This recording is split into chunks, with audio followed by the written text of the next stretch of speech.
اخبار نویس جو ہے آپ یہ جو پریس کلب ہے کئی دوست ہمارے پاس آئے تھے کہ جناب یہ تو ہمارے 2 گروپ ہیں. ہم نے کہا مبارک ہو ماشاءاللہ, اگر 2 گروپ نہ ہو تو ہم پاکستانی کیسے ہیں. ہمارے اشفاق صاحب کہا کرتے ہیں کہ بعض چیزیں ایسی ہوتی ہیں کوئی تھوڑی ہنسی بھی آتی ہے ان پہ لیکن ہوتی ہیں بس. تو اشفاق صاحب ہمارے کہا کرتے تھے کہ وہ اٹلی گئے, وہاں وہ پڑھتے بھی تھے پھر پڑھاتے بھی رہے. تو بس میں گئے تو دیکھا لوگ قطار نہیں بنا رہے اور بس پہ چڑھنے لگے اور جناب دبڑ کسر جس طرح ہم چڑھتے ہیں بسوں پہ یا کھانا کھاتے ہیں ماشاءاللہ اسی طرح آپ بھی کھانا کھاتے ہیں جس طرح ہم کھاتے ہیں لاہور میں.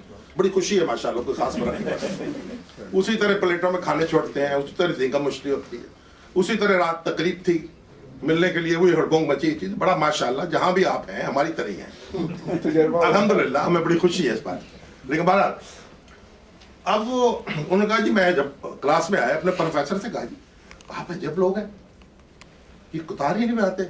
انہوں نے کہا we are Italians we don't make cues.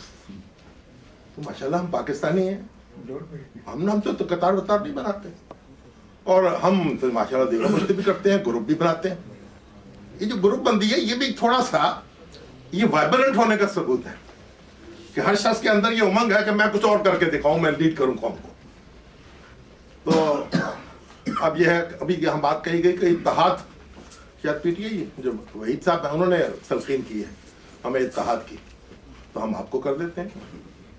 P T I کی صفوں میں بھی اتحاد پیدا کر لیں, پھر دوسری جماعتوں کے ساتھ بھی تھوڑا بات کر لیں تو کیا حرج ہے.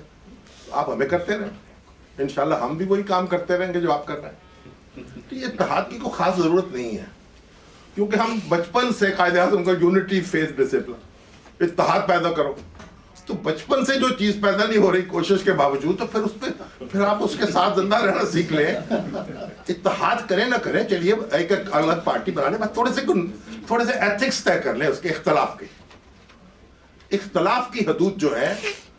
اور سہیل وائز صاحب نے اس بات کی طرف اشارہ کیا دیکھیں اختلاف کی حدود امام شافعی نے کہا کہ میں اپنی رائے کو صحیح سمجھتا ہوں اس شائبے کے ساتھ کہ میرے مخالف کی رائے بھی درست ہو سکتی ہے اور میں اس کی رائے کو غلط سمجھتا ہوں اس شائبے کے ساتھ کہ میری رائے بھی غلط ہو سکتی.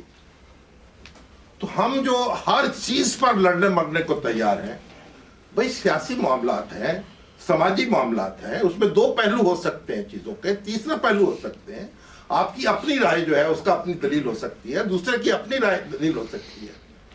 تو دوسرے کی دلیل سن لیں, ضروری نہیں ہے کہ وہ آپ کے دائرے سے ہی نکل گیا ہے. آپ اپنی بات کرتے رہیں, وہ اپنی بات کرتے رہیں, کوئی مذاکرہ نہیں ہے. اگر پی ٹی آئی اپنی بات کرتی رہے, اپنی بات کرتے رہے, اس کو حق حاصل, مسلم لیگ کو حق حاصل ہے اپنی بات کرتے, لیکن اپنی بات جب آپ ٹھونسیں گے دوسرے پر تو وہ پھر مشکل پیدا ہوگی. تو یہ ہے وہ دائرہ اور جس پر ہمیں رہنا چاہیے. اور اگر ہم اس دائرے کو کراس کریں گے, اپنی رائے دوسروں پر مسلط کرنے کی کوشش کریں گے, یا اپنی رائے جو ہے وہ ہم کہیں گے اس کے مطابق دنیا کو ہم بدل دیں گے, زیر و زبر کر دیں گے, تو پھر اس سے فساد پھیلے گا. یہ جو اس طرح کا اختلاف ہے یہ فساد ہے. ادروائز تو رسول اللہ نے فرمایا کہ اختلاف باعث رحمت ہے, کیونکہ اس سے آپشنز نکلتی ہیں, اس سے آلٹرنیٹ آپ کے سامنے آتے ہیں, اس سے متبادلات آپ کے سامنے آتے ہیں. تو اختلاف کرنا کوئی بری بات نہیں ہے, لیکن اختلاف کے ایک اپنے حدود ہیں. کیپ واچنگ TV 786, دیکھتے رہیے.